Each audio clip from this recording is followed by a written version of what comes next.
आज द्वारपालों से जाकर के सुदामा जी ने कहा, तुरंत ही द्वारपाल भगवान के पास में पहुंचे और जाकर के कहने लगे, महाराज कि शीस पगाना जगातन पे प्रभु जाने को आहे बसो के ही ग्रामा। और धोती फटी सी लटी दुपट्टी और पाए उपाहन की नहीं सामा।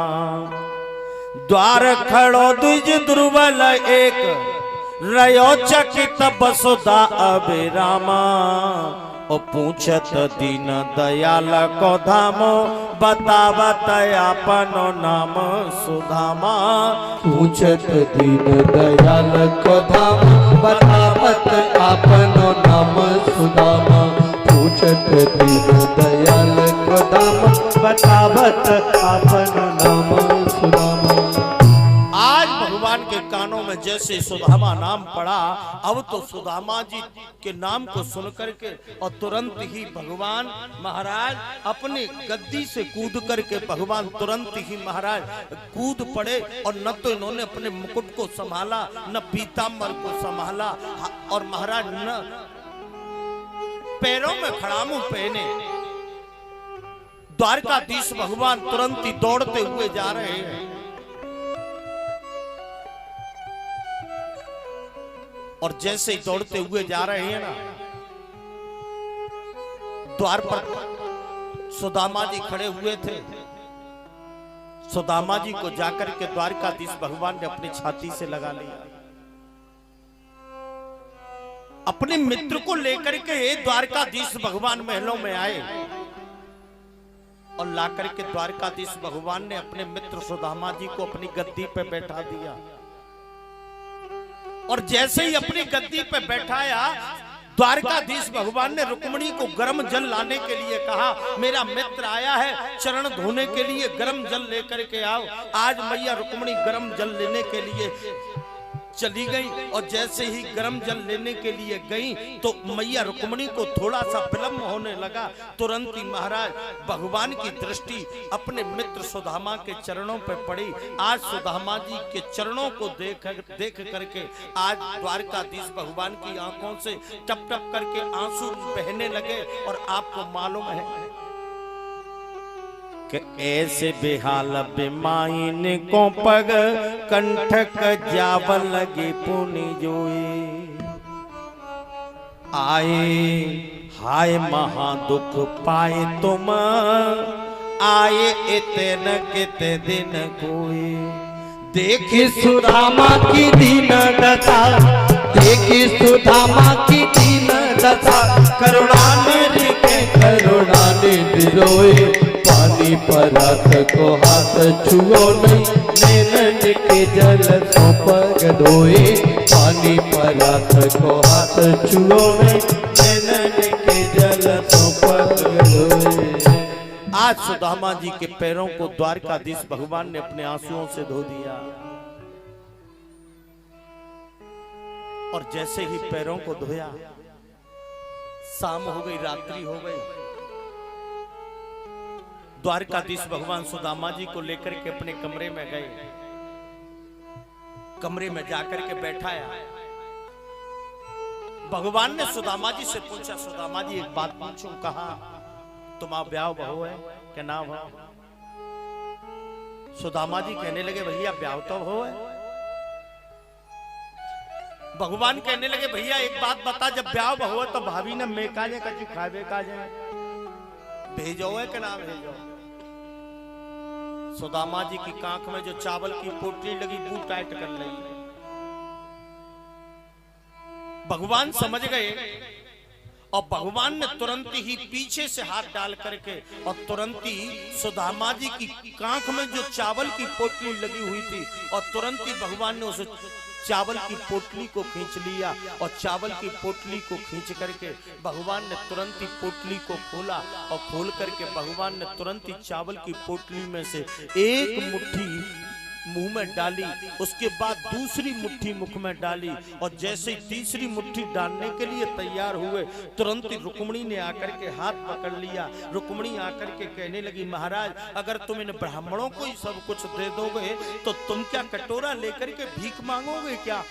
द्वारकाधीश भगवान ने जैसे ही सुना तुरंत ही द्वारकाधीश भगवान कहने लगे, रुक्मिणी ये तू क्या कह रही है? तू तो कह रही थी कि इस ब्राह्मण को 7 लोक दे दिए जाएं। रुक्मिणी कहने लगी, मैंने कब कहा था? तुरंत ही द्वारकाधीश भगवान कहने लगे, रुक्मिणी तुझे याद नहीं है जब तेरा विवाह तेरा भाई रुक्मी अपने साले शिशुपाल के साथ में कर रहा था, जब तूने अटारी पे बैठ करके एक पत्र लिखा था, रुक्मिण्या स्वयमेकांते लिखित्वा दत्त पत्रकाम, तूने एक पत्र लिखा था और वह पत्र इस ब्राह्मण को तूने दिया था और तूने कहा था कि हे ब्राह्मण तुझको मैं 7 लोक दे दूंगी, लेकिन इस पत्र को मेरे द्वारकाधीश भगवान के पास में पहुंचा दे। यही ब्राह्मण इस पत्र को लेकर के आया था, आज तूने मेरे हाथ को पकड़ लिया। रुक्मिणी हाथ जोड़ करके कहने लगी, महाराज मुझसे गलती हो गई। भैया प्रातः काल हुआ और जैसे ही प्रातः काल हुआ सुदामा जी स्नान करने के लिए गए और स्नान करके जैसे ही वापस आए, द्वारकाधीश भगवान ने सुदामा जी को पहनने के लिए नए कपड़े दे दिए। आज सुदामा जी ने नए कपड़े पहन लिए। भोजन को समय भयो, सुदामा जी के लिए आसन डाल रहे हो। सुदामा जी अपने आसन पर बैठ गए और जैसे ही बैठे तो सुदामा जी के सामने 16,108 प्रकार के थाल रख दिए। सुदामा जी ने जैसे ही देखा, सुदामा जी अपने नेत्रों को बंद करके आज भगवान से प्रार्थना करने लगे, हे प्रभु तेरी बहुत बड़ी कृपा है, आज तूने मेरे सामने इस प्रकार से थाल रख दिए हैं, प्रसाद मेरे सामने रखा हुआ है। हे द्वारकाधीश बस मैं तुमसे एक प्रार्थना कर रहा हूँ, मेरी पत्नी ने और मेरे बच्चों ने कभी पेट भर करके भोजन नहीं किया है। हे द्वारकाधीश भगवान थोड़ी सी कृपा और कर दो, इन भोजन के थालों में से कुछ थाल आज मेरी पत्नी मेरे बच्चों के लिए पहुंचा दो, जिससे कि आज वो पेट भर करके भोजन कर सके।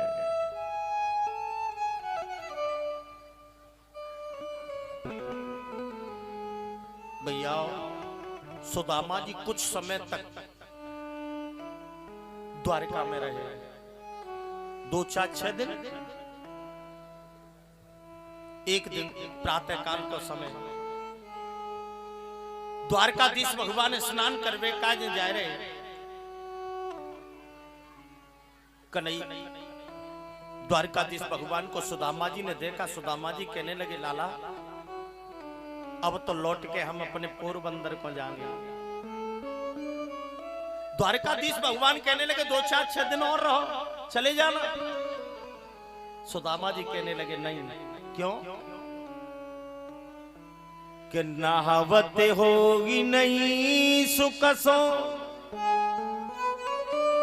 और नहीं शीशक के सुखावत होगी,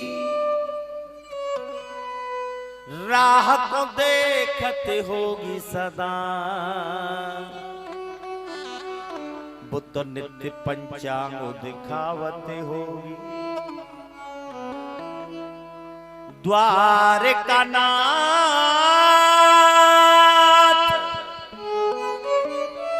विदा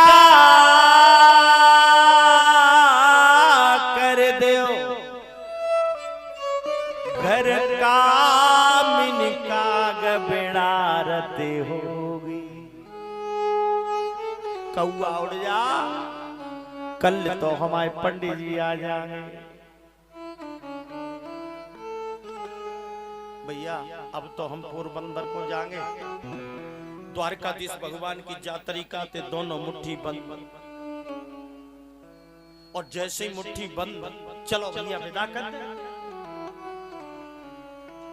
आज सुदामा जी को लेकर के आपके गांव कुंडोल में आ गए और कुंडोल में आकर के द्वारकाधीश भगवान खड़े हो गए। सुदामा जी मन में विचार कर रहे हैं, दोनों मुट्ठी बंद है, अगर दुद्दो तोले सोनो वह तो हमारी तो राधे राधे है जाए।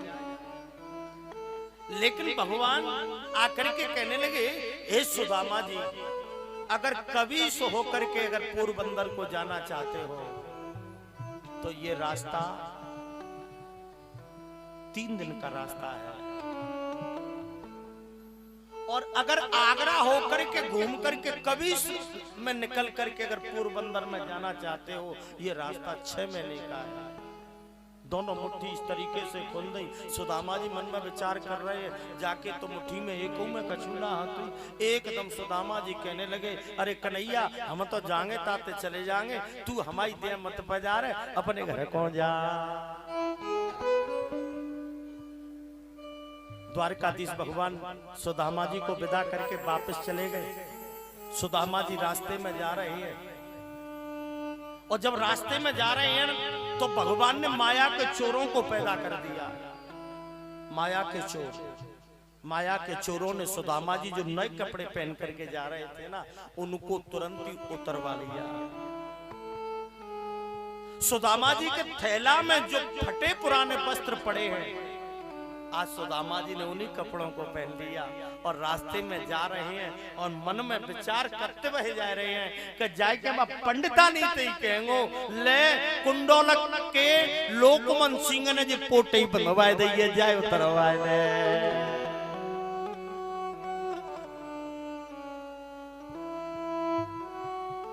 आज सुदामा जी जैसे विचार करते हुए पोरबंदर में पहुंचे, और जैसे ही पोरबंदर में पहुंचे तो देखा कि जहां पर झोपड़ी थी वहां महल बने हुए हैं, जहां कपिला गाय थी वहां गजराज खड़े हुए हैं, जहां तुलसी का पेड़ था वहां चंदन के पेड़ खड़े हुए हैं। सुदामा जी ने देखा, अब तो सुदामा जी कहने लगे, जो पड़िया मेरी कित गई रे, मोहन कव के पैर निकाली। जो बढ़िया मेरी कित गई रे, मोहन कव के पैर निकाले। जो बढ़िया मेरी कित गई रे, वीरन कव के पैर निकाली। जो बढ़िया मेरी कित गई रे, मोहन कव के पैर निकाले। तो थी मेरी टूटी सी झोपड़िया, या तो थी मेरी टूटी सी झोपड़िया, या तो थी मेरी टूटी सी झोपड़िया, या तो थी मेरी टूटी सी झोपड़िया।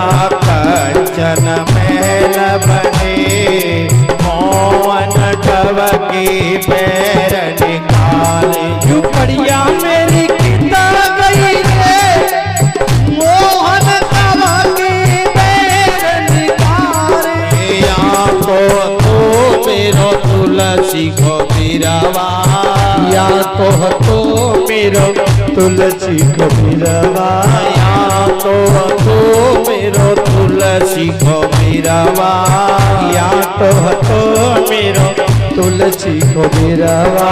चंदन पेड़ खड़े, मोहन कव के पैर निकाले। झोपड़िया मेरी कितना गई रे, मोहन कव के पैर निकाले।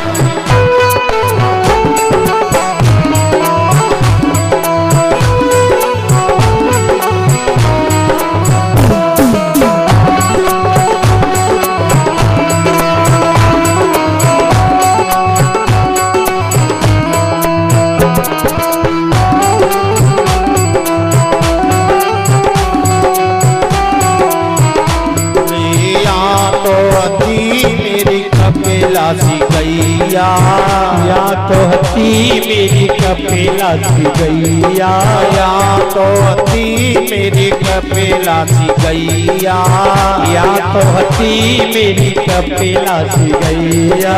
अव गजराज खड़े, मोहन कव के पैर निकाले। झोपड़िया मेरी कितना गई रे, मोहन कव के पैर निकाले।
में गई रे मौन कव की पैर निकाले। झुपड़िया मेरी किता गई रे मोहन कव के पैर निकाले। झुपड़िया मेरी कित गई रे हीरन कव की पैर निकाले। आज महाराज सुदामा जी इस प्रकार से खड़े होकर के इधर उधर देख रहे थे। उसी समय सुदामा जी की पत्नी सुशीला और पूजन का थाल सजा करके और तुरंत ही अपने स्वामी का स्वागत कर